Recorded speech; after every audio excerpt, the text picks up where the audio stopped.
సాంకేతిక పరిజ్ఞానంతో ప్రపంచం పరుగులు తీస్తున్న ఈ రోజుల్లో కనీస గుర్తింపు కార్డులు కూడా లేక అడవిని ఆశ్రయించి బతుకుతున్న ఓ యానాది కుటుంబం దుర్భర జీవితం ఇది. ప్రభుత్వ సంక్షేమ పథకాలు అందని దూరంగా జనాభా లెక్కల్లో సైతం లేకుండా జీవనం సాగిస్తున్న ఆ కుటుంబం ప్రస్తుతం మహబూబాబాద్ జిల్లా కొత్తగూడెం మండలం అటవీ ప్రాంతంలో జీవిస్తోంది.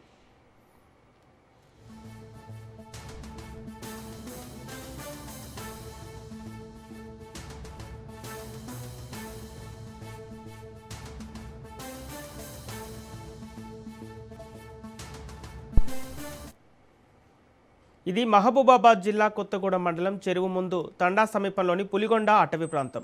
నాగరిక ప్రపంచానికి చాలా దూరంగా చెట్ల కొమ్మలు ఎండుగడ్డితో నిర్మించుకున్న చిన్న గూడే ఈ కుటుంబానికి ఆశ్రయం. చలికాలంలో దుప్పటి లేక చలికి వణుకుతూ, ఎండాకాలంలో తాగునీటి కోసం అలమటిస్తూ, వర్షాకాలంలో పాములు, తేళ్లు, అడవి జంతువుల మధ్య ప్రాణాలు అరచేతిలో పెట్టుకొని జీవిస్తున్నారు.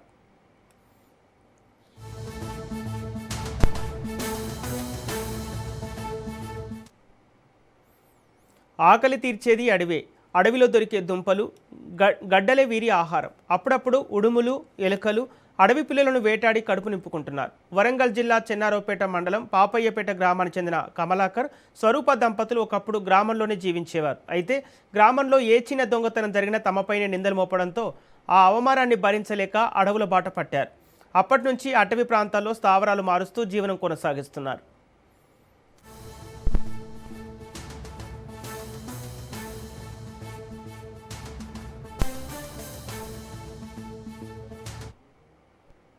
ఈ దంపతులకు గణేష్ అనే కుమారుడు జన్మించాడు. కానీ ఆ చిన్నారి జీవితానికి గుర్తింపు లేదు. ఆధార్ కార్డు లేదు, రేషన్ కార్డు కూడా లేదు, ఓటర్ కార్డు కూడా లేదు.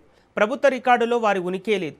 దీంతో చదువు, వైద్యం, సంక్షేమ పథకాలు అన్నీ ఆ కుటుంబానికి అందని ద్రాక్షగా మారాయి. ఏళ్ల తరబడి అడవినే నమ్ముకొని బతికిన ఈ కుటుంబం ఇప్పుడు మాత్రం నాగరిక సమాజంలో జీవించాలని కోరుకుంటోంది. తమకు గుర్తింపు కార్డులు మంజూరు చేసి శాశ్వత నివాసం కల్పించి ప్రభుత్వ సంక్షేమ పథకాల పరిధిలోకి తీసుకురావాలని వేడుకుంటోంది.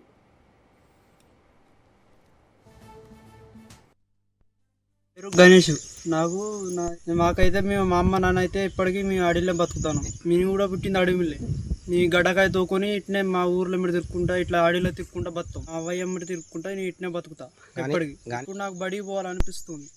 తెలుస్తలేరు బడికి. మాకే గుర్తింపు లేదు, ఆధార్ కార్డు లేదు, బియ్యం కార్డు లేదు, రేషన్ కార్డు లేదు, ఏం లేదు. మీ ఇట్నే అడవిలో తిరుగుతాను. బయట అందరు చూస్తుంటే నేను కూడా అడవిలో ఊళ్ళో ఉండాలనిపిస్తుంది. బయట అందరు చూస్తుంటే ఊళ్ళో పోవాలనిపిస్తుంది. నాకు ఇంట్లో ఊళ్ళో మా అయ్యవని తీసుకొని నేను ఊళ్ళో పోతారా ఊళ్ళో ఎమ్మటి ఉంటా కానీ నేను అడవిలో పోవాలనిపిస్తలేదు నాకు. అంతే, నేను ఊళ్ళోనే బతకాలనిపిస్తుంది నాకు. ప్రభుత్వం సాయం చేస్తే నేను ఊళ్ళో పోదాం అనుకుంటాను.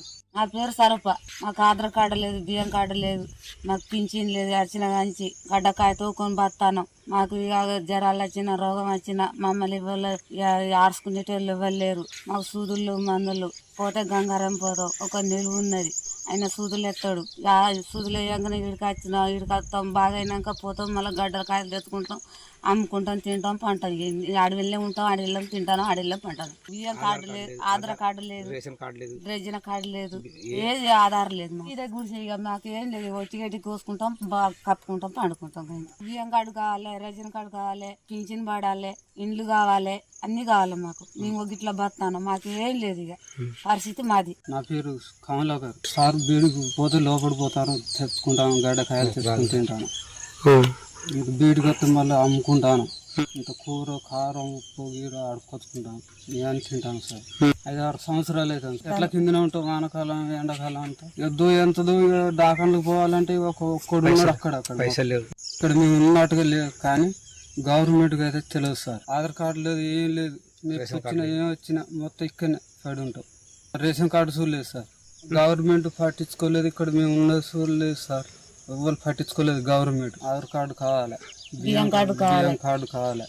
ఇట్లా పట్టుకొని ఊరు బతుకుతాం. మేము అడవిలో ఎప్పటికీ ఉండాలంటే మేము బతకలేము సార్.